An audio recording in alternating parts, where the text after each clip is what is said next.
existe um chamado, um caminho de luz, de força, de conexão com o Imagina sagrado. só a seguinte cena. Alguém decide cortar uma árvore qualquer no quintal e descobre que, além de cometer uma infração ambiental, acabou de cometer um ato de violência espiritual profunda contra um herói local. Um herói que vive literalmente dentro daquela casca de árvore. Nossa, isso já muda completamente a perspectiva das coisas, né? Muda muito. E hoje a gente vai justamente deixar de lado aquela ideia tradicional de que a divindade mora inalcançável nas nuvens, sabe? Nossa imersão vai fazer um mergulho profundo em um mapa do Brasil onde o sagrado não está no céu de jeito nenhum. Exatamente, ele tá na terra firme. Sim, tá na terra, tá na fumaça do cachimbo, no asfalto quente e até na urgência daquela pessoa que precisa sobreviver à loucura da metrópole. Olha, é uma mudança total de paradigma. Quando a gente analisa o mosaico espiritual brasileiro, especialmente as religiões afro-brasileiras e os cultos de encantaria nas fontes que temos hoje, percebemos que tentar colocar tudo na mesma caixa é um erro enorme. Com certeza, é simplificar demais algo super complexo. Pois é, a espiritualidade aqui, na verdade, é um ecossistema vivo. É como se tivesse engolido a geografia, o clima e até a brutalidade da nossa história, sabe? E devolvido tudo isso em forma de magia prática. O objetivo da nossa análise hoje é exatamente mapear esse ecossistema fascinante. Nós vamos organizar essa vastidão de informações em 3 grandes lógicas principais. Perfeito. Primeiro, as tradições regionalistas, que brotam do próprio chão do país. Depois, as religiões de nação, que funcionam quase como embaixadas de reinos africanos perdidos. E, por fim, as matrizes de transição. Que são basicamente o puro caos urbano moldando o sagrado, né? Exato. E é super comum que a Umbanda acabe levando todo o crédito nacional quando o assunto é esse universo afro-brasileiro. Mas a verdadeira engenharia cultural está naqueles detalhes regionais que muita gente simplesmente desconhece. Certo, vamos desvendar isso. Vamos lá. Começando pela própria terra sob os nossos pés. Como funciona exatamente essa ideia de que o divino não está lá de cima olhando para a gente? Então, o que a gente precisa entender logo de cara sobre as tradições regionalistas, que também são chamadas de cultos de encantaria, é a mecânica do que significa ser um encantado. Tá. Na visão tradicional ocidental, que a maioria conhece, a pessoa morre, a alma se desgarra do corpo e viaja para um plano super distante e super certo. Certo, o famoso céu ou paraíso. Isso. Mas na encantaria rola uma recusa total da morte física nesses moldes. A energia vital de alguém que teve uma trajetória marcante, tipo um herói local, simplesmente não deixa esse mundo. Ela se funde à paisagem. Caramba, então a pessoa não vai embora? Não vai. A pessoa se encanta. Pode ser numa pedra, nas águas de um rio bem específico da região, ou até naquela folhagem densa de uma árvore. O que, no fim das contas, transforma a geografia física em um altar vivo. Exatamente. E se a gente olhar para o Catimbó Jurema, lá no Nordeste, isso fica muito palpável para quem está acompanhando. O eixo central dessa tradição não é uma divindade cósmica invisível, mas a própria árvore da Jurema. E as entidades que trabalham ali são conhecidos como os mestres, né? Sim, os famosos mestres, figuras reais que já andaram por aqui no passado, tipo o famosíssimo Mestre Zé Pilintra ou o Mestre Carlos. Mas tem um detalhe que me chama muita atenção nisso tudo. Qual seria? A ferramenta de trabalho deles. Porque o uso do fumo, do cachimbo, não é só algo cenográfico para compor um visual. Pelo que as fontes mostram, é uma tecnologia de cura real, o que eles chamam de juremado. É muito interessante você pontuar isso, porque o fumo no catimbó é, na verdade, a materialização de uma ponte entre os mundos. Pensa no ar ao nosso redor como algo neutro. Tá, neutro. Quando o praticante exala aquela fumaça do cachimbo que já está carregada com ervas muito específicas, ele está alterando a densidade daquele ambiente. Ele cria um veículo tátil. Ah, então é algo quase físico tocando a pessoa. Exato. É um veículo para que a energia do mestre possa atuar fisicamente sobre quem está ali recebendo o jurimado, limpando e curando. Não tem nada de simbólico nisso. Na visão deles, a fumaça limpa o espírito do mesmo jeito que a água lava a nossa pele. Uau! E essa intimidade meio rústica ganha contornos ainda mais impressionantes se a gente subir um pouquinho no mapa, indo para o Maranhão. Ah, o terecô. Isso, a tradição do terecô, mais especificamente na cidade de Codó. Lá, a gente não vê só mestres individuais, mas sim famílias inteiras de encantados. Sim, a família de Légua-Bogogê. Essa mesmo, que é super lendária na região. E, pelo que eu entendi da nossa pesquisa, não tem nenhum tipo de glamour celestial neles. É zero realeza. Zero. O terecô é o puro reflexo da luta diária pela sobrevivência no interior maranhense. Esses encantados, a família de Légua-Bogogê, eles têm características de camponeses. São pessoas do povo mesmo. Totalmente. Eles são diretos, rústicos. Eles falam a língua daquele trabalhador que entende o desespero de ter a plantação destruída pela seca, sabe? Ou de sofrer na mão de coronéis locais. Faz todo sentido. A própria batida do tambor de Codó evoca essa força dura da terra. É uma espiritualidade que foi forjada na dureza do campo. Então não tem espaço para abstrações teológicas muito polidas ou delicadas. É resolver o problema e pronto. Exatamente. A entidade ali desce, bebe, fuma, às vezes até xinga e resolve o problema imediato do agricultor.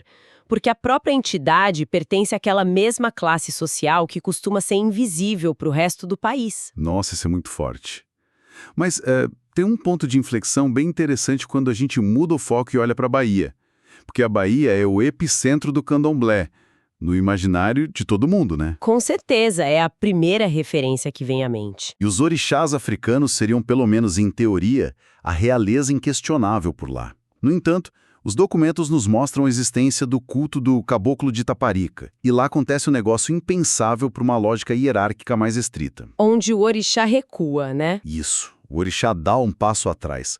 O protagonismo total e a autoridade máxima do culto passam para as mãos da figura do índio, que é o caboclo. E aí eu te pergunto, por que uma tradição de matriz africana abriria mão da supremacia dos seus próprios deuses supremos dessa maneira? O fascinante aqui é o profundo respeito que existe pelo conceito de ancestralidade do solo. Imagina a situação. Quando as populações escravizadas chegaram à Bahia e começaram a tentar reconstruir suas práticas religiosas, houve um entendimento imediato de que aquela terra já tinha donos espirituais. Os povos originários brasileiros. Exato. Colocar o caboclo como a autoridade máxima lá em Itaparica é, na verdade, um ato brilhante de diplomacia cósmica. Diplomacia cósmica, gostei do termo. É como se eles dissessem assim: nossos deuses africanos são extremamente poderosos, sim, mas os espíritos indígenas são os verdadeiros donos da casa. Eles é que conhecem os segredos destas folhas, destas raízes e destes rios locais. É um reconhecimento gigante da legitimidade do indígena sobre o território. Isso significa que a relação do praticante com o sagrado é muito mais íntima e palpável do que com uma divindade distante, né? É quase como uma história de origem de super-heróis locais, onde o poder real emana de quem conhece o terreno em que pisa. É bem por aí mesmo. Mas isso obriga a gente a fazer uma transição crucial no nosso papo. Porque se a encantaria é essa espiritualidade focada na sobrevivência local, nascida organicamente da lama e da raiz brasileira, o que acontece quando esse povo precisou atravessar um oceano inteiro e tentar reconstruir um reino que foi roubado deles? Aí a dinâmica muda drasticamente. Sim. É aí que deixamos as tradições regionalistas para trás e entramos no segundo grande grupo da nossa análise, que são as religiões de nação. E a mudança de paradigma aqui é simplesmente colossal. O próprio uso desse termo, nação, já entrega de bandeja o objetivo central dessas religiões. Não estamos mais falando do camponês. Não. Não estamos mais falando de espíritos de camponeses ou de heróis ribeirinhos. A gente está falando de um esforço monumental para preservar estruturas monárquicas inteiras, cortes reais que foram brutalmente desmanteladas pelo tráfico negreiro. Então a nação é, no fundo, a tentativa de reconstruir a África dentro do território brasileiro. Precisamente. E para que essa herança real não se perca no tempo e no espaço, eles estabelecem hierarquias extremamente rígidas. E o mais importante de tudo, eles blindam os idiomas sagrados. Idiomas como o Yorubá, o Fon, o Quimbondo. Isso mesmo. Esses idiomas deixam de ser línguas do dia a dia, da comunicação comum, e passam a ser tratados como verdadeiros códigos de acesso aos deuses primordiais. Isso fica muito, mas muito evidente no tambor de mina, voltando um pouquinho lá para o Maranhão. Porque enquanto o terecô era bem rústico, o tambor de mina que tem raiz na nação Jeje Daomei é a personificação absoluta da elegância, né? O transe deles é belíssimo. Sim, o transe é super contido, quase majestoso. Como se quem estivesse dançando ali fosse realmente um nobre caminhando pelos corredores de um palácio. E a própria percussão acompanha essa nobreza. Exato. Eles não usam baquetas, pelo que vi. Os tambores são tocados diretamente com as mãos, o que cria uma cadência rítmica totalmente singular para cultuar os voduns, que são as divindades lá do antigo Daomé. Mas tem um detalhe nas notas sobre o tambor de mina que me deixou genuinamente confuso. Qual parte? Os gentis. Isso, cultuam-se os voduns, que são essas forças imensas da natureza africana, mas lado a lado com eles, no mesmo espaço, existe o culto a essas entidades chamadas gentis. E elas são descritas simplesmente como reis e fidalgos da nobreza europeia. É curioso, não é? Muito.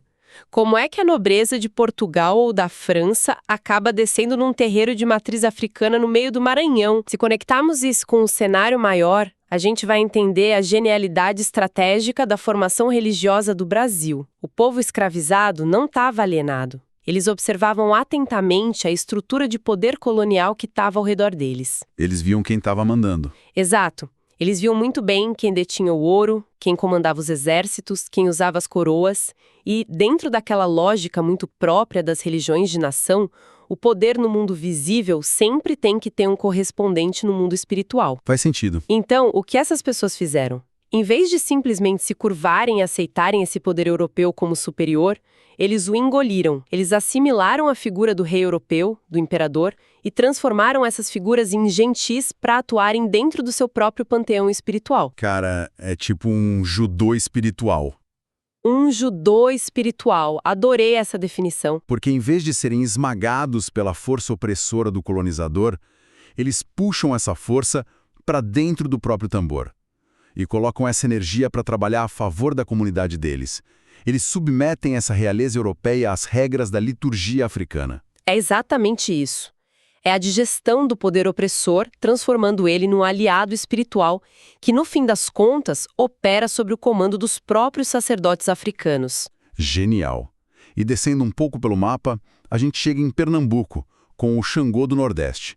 Diferente daquele jeje que a gente falou, aqui a matriz é Nagô, que é uma forma de se referir aos povos de origem iorubá. Uma tradição fortíssima. E pelo que observei nas fontes, o nível de conservadorismo ritualístico lá é impressionante, especialmente naquela preservação bem intransigente dos ritos de sacrifício animal e das iniciações que são super severas.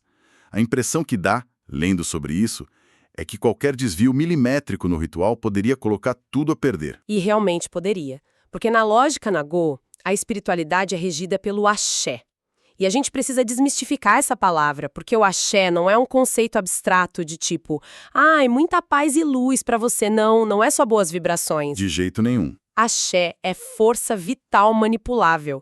É física pura. É a energia literal que faz o mundo girar, as plantas crescerem e a cura acontecer no corpo. Para a tradição do Xangô do Nordeste, o terreiro funciona como se fosse uma grande usina. Uma usina que capta, armazena e depois distribui essa energia vital. Peraí, deixa eu tentar usar uma analogia aqui para quem está ouvindo. É como se o axé fosse uma bateria gigante, tipo de um carro. Boa. Você não consegue carregar uma bateria apenas rezando para ela ou mandando pensamentos positivos. Você precisa de condutores físicos, precisa de lítio, cobre, precisa que reações químicas aconteçam ali dentro.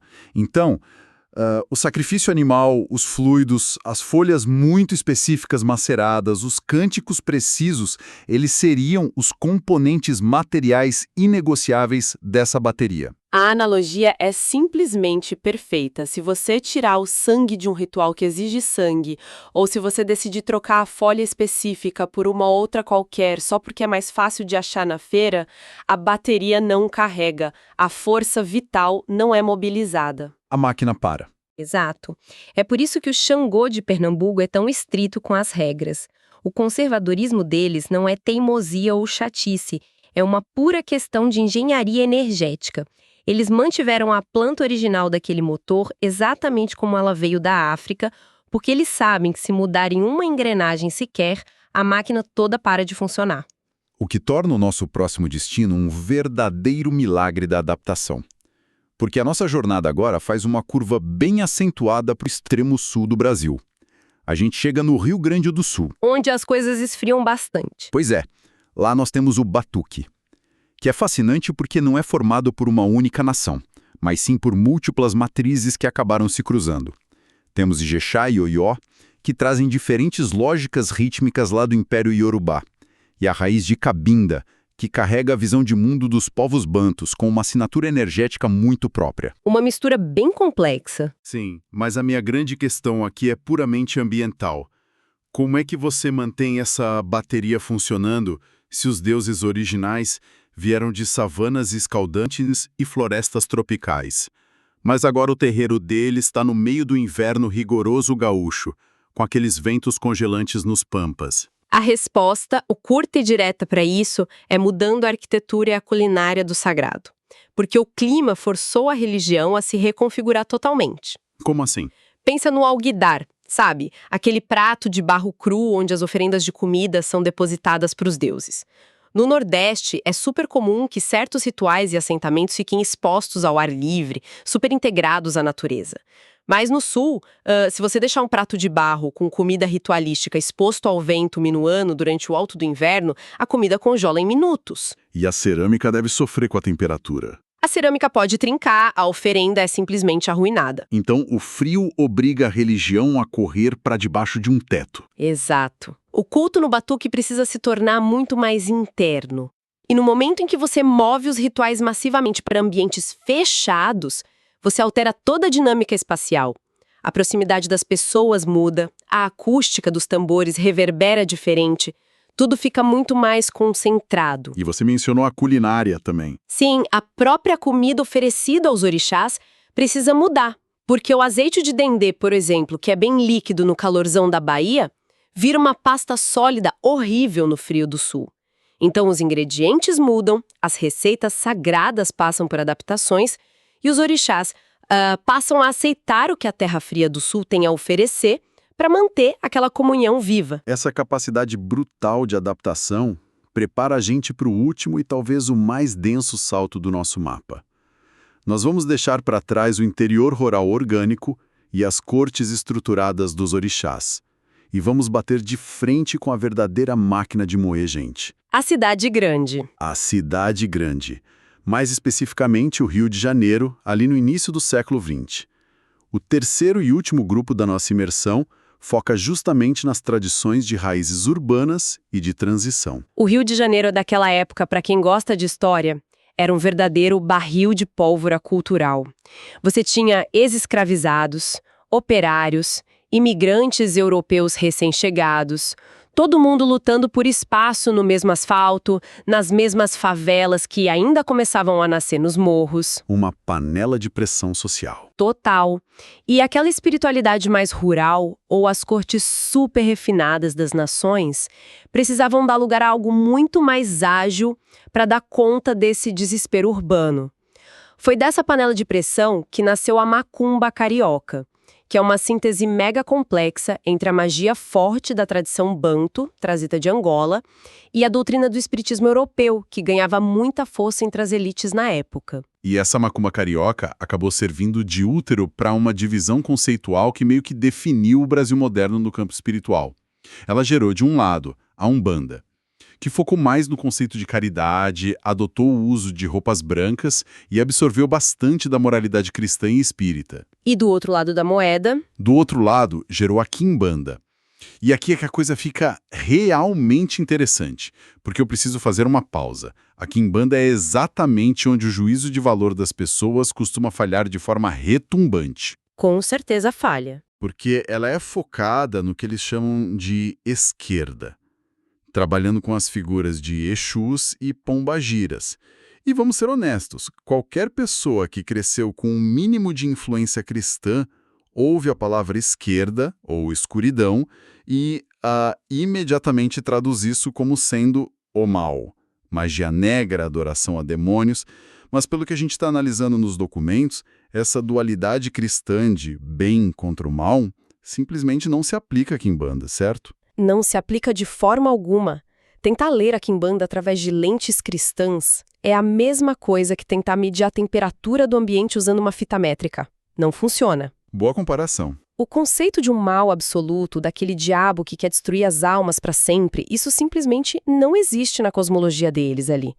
A esquerda, nesse contexto, refere-se especificamente à manipulação da energia que é mais densa, mais material e terrena. Energias do chão, do mundo físico. Exato. Enquanto as entidades de direita que operam lá na Umbanda podem estar muito mais focadas na elevação espiritual, no perdão das falhas e no futuro da alma, a esquerda lida com a carne. Lida com a proteção física imediata, com a justiça brutal que acontece nas ruas, com o dinheiro para pagar o aluguel, com o sexo, com a paixão intensa. Os Exus e as Pombagiras são os mestres absolutos das encruzilhadas humanas. Eles destrancam os caminhos no mundo real. Mas espera aí, deixa eu fazer o papel de advogado do diabo aqui, sem trocadilhos, claro. Pode fazer. Se a quimbanda lida com a paixão visceral, com dinheiro, com vingança e com essa justiça de rua que você mencionou, como é que isso não vira um caos moral completo? Como a quimbanda não acaba virando apenas uma máfia sobrenatural de aluguel? Isso levanta uma questão importantíssima sobre as éticas internas dessas religiões. A quimbanda tem leis rigorosíssimas, só que é uma ética baseada na troca direta e na responsabilidade, não no perdão incondicional que a gente vê no cristianismo. Tem um preço, então? Sempre. Se o praticante pede a um Exu para abrir um caminho financeiro ou para aplicar uma justiça dura sobre alguém que lhe prejudicou de verdade, a força será mobilizada. Mas o peso kármico, a responsabilidade final por qualquer desequilíbrio causado no universo, volta inteiramente para quem fez o pedido. Ah, a conta chega para quem pediu. Exato. É o reino da consequência imediata.